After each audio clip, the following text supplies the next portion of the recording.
What do they do? Why would I need them? And which kinds should you buy?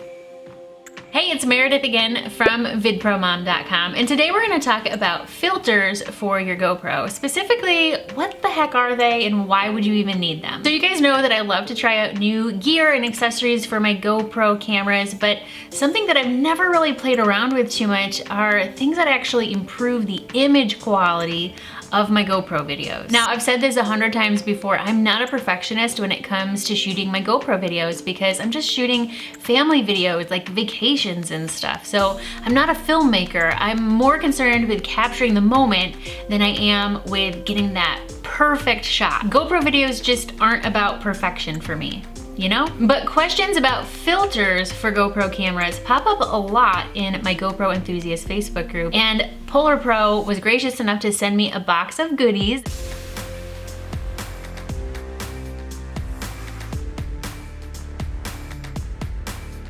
Today I want to talk specifically about the filters that they sent me. Like, what do they do? Why would I need them? And which kinds should you buy?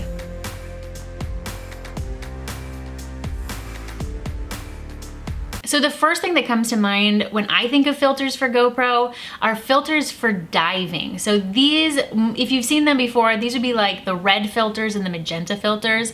PolarPro has kind of become known for those diving filters, but I don't dive and I don't live anywhere near tropical water. So they actually sent me their Venture 3-pack of filters, which includes the Polarizing filter, the neutral density or ND filter, and a neutral density gradient filter. So look at this, they come in this adorable watercolor container. Not really, but that's just what the case reminds me of. So the filters fit snug inside this foamy stuff, so you can just throw this into your backpack or wherever you need to keep them protected. So I'm gonna take these filters outside with my GoPro and get some example footage to kind of see for myself what these filters do and why I might need them. But real quick explanation, the polarizing filter is best used when you're shooting somewhere where there's a lot of glare, so around water or snow. The box says it also helps with color saturation and contrast. For me personally, we do live near a lake, so the glare off the lake when we're out on the boat or something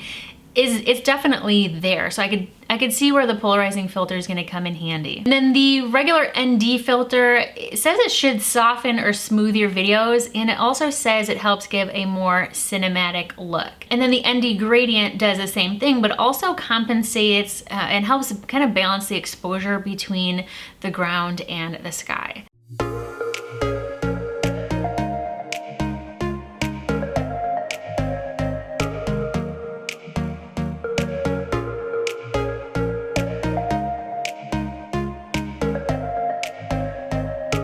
And PolarPro also sent me this really neat little macro lens, which goes right over the regular lens cover of the Hero 5 Black, and it magnifies the image 3.8 times. So you can get some really unique close-up shots. So I'm gonna try that out too.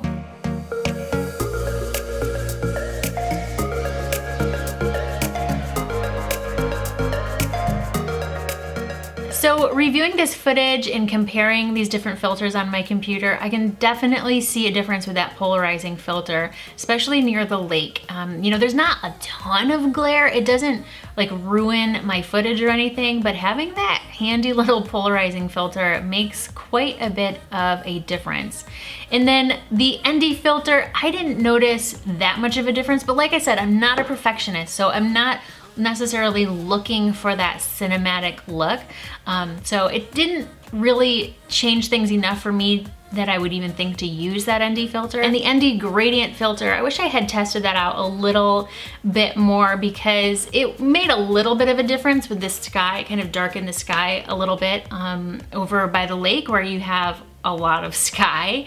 But I don't think there was enough of a difference in the exposure of the sky and the ground that it really, you know, kind of showed off the possibilities of the gradient filter. And then this macro lens this is really cool. I don't usually take up close pictures with my GoPro because I know that it's really not best for that kind of shot. But with the macro lens, this footage doesn't even look like it was shot on a GoPro. So that's really neat. I can definitely see situations where I may be using that macro lens quite a bit. So I hope this video answered some questions for you if you were wondering what the heck filters did and why you might need them for your GoPro camera. Like I mentioned earlier, there are other filters that you would definitely want to use if you're going to be snorkeling or diving, especially in tropical waters. I don't do that kind of stuff, so it would do no good for me to review those filters for you. So thanks PolarPro for sending me this box of goodies. I really appreciate it. You might have noticed there were a few other things in that box from PolarPro, so I'll be doing some more reviews on some of that other stuff